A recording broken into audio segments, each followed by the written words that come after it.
Phone tapping సంబంధించిన case ముగింపు దశకు చేరుకుందా అంటే అవుననే సమాధానం బలంగా వినబడతా ఉంది. ఇప్పటికే పలువురు రాజకీయ నాయకుల్ని విచారించిన సిట్ బృందం మరి దానిపైన ఒక నివేదిక ఇచ్చే ప్రయత్నాలైతే చేస్తా ఉంది. మరో 2 వారాల్లో దానికి సంబంధించిన చార్జ్ షీట్ కూడా ఫైల్ చేయనున్నట్టు కూడా తెలుస్తా ఉంది. దాంట్లో ప్రముఖంగా మాజీ సీఎం కేసీఆర్ పేరు మరియు మాజీ మంత్రి కేటీఆర్ పేరు ఉండే అవకాశాలైతే కనబడతా ఉన్నాయి. వీళ్ళిద్దరైతే ప్రముఖంగా ఉన్నారనే ఆరోపణలు గతంలో నుండి కూడా బలంగా వినిపించిన పరిస్థితి కనబడింది. అక్కడున్న అధికారులు ఎవరైతే ఐఏఎస్ అధికారులు కావచ్చు, లేకుంటే అక్కడున్న పోలీస్ అధికారులు కూడా వీళ్ళ పేర్లే బలంగా చెప్పారన్నట్టు కూడా చెప్తున్న పరిస్థితి కనబడతా ఉంది. ఈ నేపథ్యంలో ఎవరైతే సిట్ అధికారులు విచారించారో వాళ్ళందరూ కూడా వాళ్ళకి సంబంధించిన సాక్షులకు సంబంధించిన వివరాలు కావచ్చు, సాక్షులు చెప్పిన ఏవైతే నివేదికలు కావచ్చు, మళ్ళీ బీఆర్ఎస్ నేతలు అటు సంతోష్ రావు కావచ్చు, హరీష్ రావు కావచ్చు, కేటీఆర్ కావచ్చు, ఇటు కేసీఆర్ కావచ్చు, వీళ్ళందరినీ విచారించిన తర్వాత వాళ్ళు చెప్పిన ఇన్ఫర్మేషన్ అన్నిటిని కూడా ఒక నివేదిక ఇచ్చే ప్రణాళిక అయితే సిట్ అయితే ముందుకు వెళ్తున్న పరిస్థితి కనబడతా ఉంది. దీంట్లో కీలకంగా మరి బీఆర్ఎస్ నేతల పైన ఛార్జ్ షీట్ ఫైల్ అయ్యే అవకాశం ఉందనే కూడా వాదనలు అయితే బలంగా వినబడతా ఉన్నాయి. వీటిలోనే ప్రముఖంగా కేసీఆర్ పేరు కూడా ఉండొచ్చనే ఊహాగానాలు అయితే బలంగా వినబడతా ఉన్నాయి. కేసీఆర్ పేరు కూడా పొందుపరిచే అవకాశాలు అయితే ఉన్నాయన్నట్టు కూడా బలంగా వినపడతా ఉన్నాయి. ఇప్పటికే వీటికి సంబంధించిన కూడా కొన్ని లీక్లు అయితే బయటకు వస్తున్న పరిస్థితి కనబడతా ఉంది. ఇప్పటికే కేసీఆర్ని విచారించిన రోజు కూడా మనం చూస్తాం. బీఆర్ఎస్ పార్టీ అభిమానులు కావచ్చు, బీఆర్ఎస్ పార్టీలో ఉన్న నాయకులు కావచ్చు, కేసీఆర్ అభిమానులు కావచ్చు, కంటలు తెంచుకున్న అభిమానంతో వాళ్ళు చేసిన హడావుడి అంతా ఇంత కాదని కూడా మనం అయితే చెప్పుకోవచ్చు. అనేక విధాలుగా రోడ్లపైకి వచ్చేసి సీఎం రేవంత్ రెడ్డి యొక్క దిష్టి బొమ్మలు దహనం చేయడం కానీ, సీఎం రేవంత్ రెడ్డి యాంటీగా నినాదాలు ఇవ్వడం కానీ అనేక విధాలుగా కొంత హైదరాబాద్లో కావచ్చు, ఇటు తెలంగాణలో పలుమూల గ్రామాలలో, ఇటు పట్టణాలలో కూడా కొంత వివాదాస్పదంగా వాళ్ళు కార్యక్రమాలు చేసిన నేపథ్యం అయితే కనబడతా ఉంది. వీటన్నిటిపైన కూడా పోలీసు వాళ్ళు కూడా దాదాపుగా 32 మంది పైనే కేసులు నమోదు చేసిన పరిస్థితి కనబడతా ఉంది. ఈ నేపథ్యంలో కేసీఆర్ పేరు మరి ఛార్జ్ షీట్ లో ఉండే అవకాశాలు ఉన్నాయి. దీనిపైన ఇప్పటికే బీఆర్ఎస్ నేతలు ఆందోళన చెందుతున్న నేపథ్యం అయితే కనబడతా ఉంది.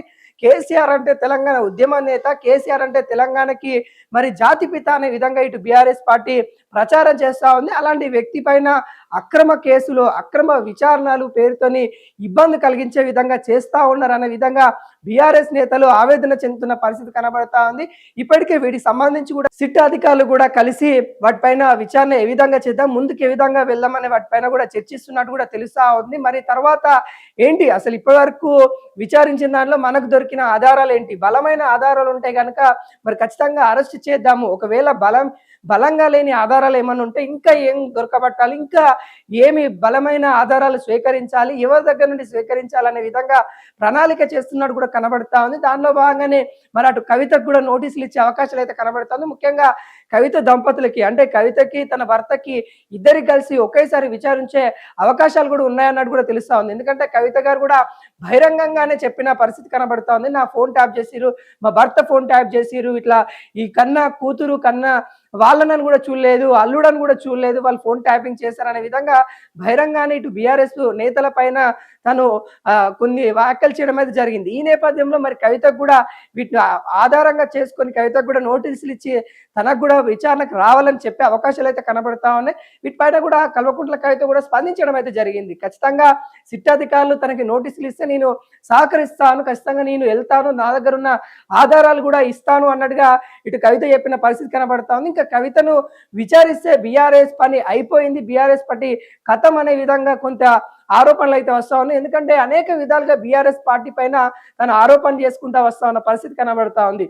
తన దగ్గర కూడా బలమైన సాక్ష్యాధారాలు ఉండొచ్చు అనే ఊహాగానాలు అయితే బలంగా వినబడతా ఉన్నాయి. ఆ సాక్ష్యాధారాలన్నీ కూడా బీఆర్ఎస్ పార్టీకి యాంటీగా ఉండే అవకాశాలు అయితే కనబడతా ఉన్నాయి. కాబట్టి ఖచ్చితంగా ఒకవేళ కవిత కనుక మరి విచారణకి వస్తే కనుక హరీష్ రావుకి ఇటు సంతోష్ రావుకి వీళ్ళిద్దరికైతే కొంత గండం పొంచి ఉందని కూడా చెప్పుకోవచ్చు. ఎందుకంటే ముందు నుండి కూడా ఆమె టార్గెట్ చేస్తున్న పరిస్థితి కనబడతా ఉంది. సంతోష్ రావునేమో దయ్యమని సంబోధించింది, ఇటు హరీష్ రావునేమో అటు గుంటనక్కని సంబోధించిన నేపథ్యం కనబడతా ఉంది. వీళ్ళిద్దరు అంటే తనకి ముందు నుండి కూడా పడట్లేదు కాబట్టి ఖచ్చితంగా వాళ్ళకి సంబంధించిన ఇన్ఫర్మేషన్ ఫోన్ ట్యాపింగ్ లో వాళ్ళిద్దరు ఒక పాత్ర ముఖ్యంగా సిట్ ముందు పెట్టే అవకాశాలు ఉన్నాయి అన్నట్టు కూడా తెలుస్తా ఉంది. ఈ నేపథ్యంలో ఒక కొలిక్ అయితే ఫోన్ ట్యాపింగ్ సంబంధించిన కేసు వచ్చిందని కూడా చెప్పుకోవచ్చు. దానిలో ముఖ్యంగా బీఆర్ఎస్ నేతలు, సీనియర్ నేతలు అని చెప్పుకునే ఇటు ఏదైతే కేటీఆర్ కావచ్చు, లేకుంటే అధినేత అని చెప్పుకునే కేసీఆర్ కావచ్చు, సంతోష్ రావు కావచ్చు, ఇటు హరీష్ రావు కావచ్చు, వీళ్ళ పేర్లు కూడా ఉండే అవకాశాలు ఉన్నాయన్నట్టు కూడా ఊహాగానాలు అయితే చెప్తా ఉన్న నేపథ్యం అయితే కనబడతా ఉంది. ఇప్పటి వరకైతే వస్తున్న సమాచారం వరకైతే అటు కేటీఆర్ పేరు ఉండే అవకాశాలు ఎక్కువ ఉన్నాయన్నట్టు కూడా బలంగా వినబడతా ఉన్నాయి. ఒకవేళ కేసీఆర్ ని కూడా చేర్చే అవకాశాలు కూడా ఉన్నాయి. కానీ అక్కడ సిట్ కూడా ఆలోచిస్తున్న పరిస్థితి కనబడతా ఉంది. ఎందుకంటే గతంలో అన్ని కూడా కేటీఆర్ అన్ని తానే చేసింది కాబట్టి ఖచ్చితంగా కేటీఆర్ ద్వారానే నడిచింది అన్నట్టుగా వాళ్ళు బలంగా నమ్ముతున్న నేపథ్యం మీద కనబడుతుంది. మరి చూడాలి మరి ఎవరెవరి పేరు సిట్ అధికారులు దాంట్లో ఛార్జ్ షీట్ లో ఫైల్ చేస్తారనేది కూడా ఇంకా వేచి చూడాల్సిన పరిస్థితి కనబడుతోంది. ఇప్పటివరకైతే బీఆర్ఎస్ నేతలు అందులో ఉంటారనే బలమైన ఆరోపణలు అయితే వస్తా ఉన్న పరిస్థితి కనబడతా ఉంది.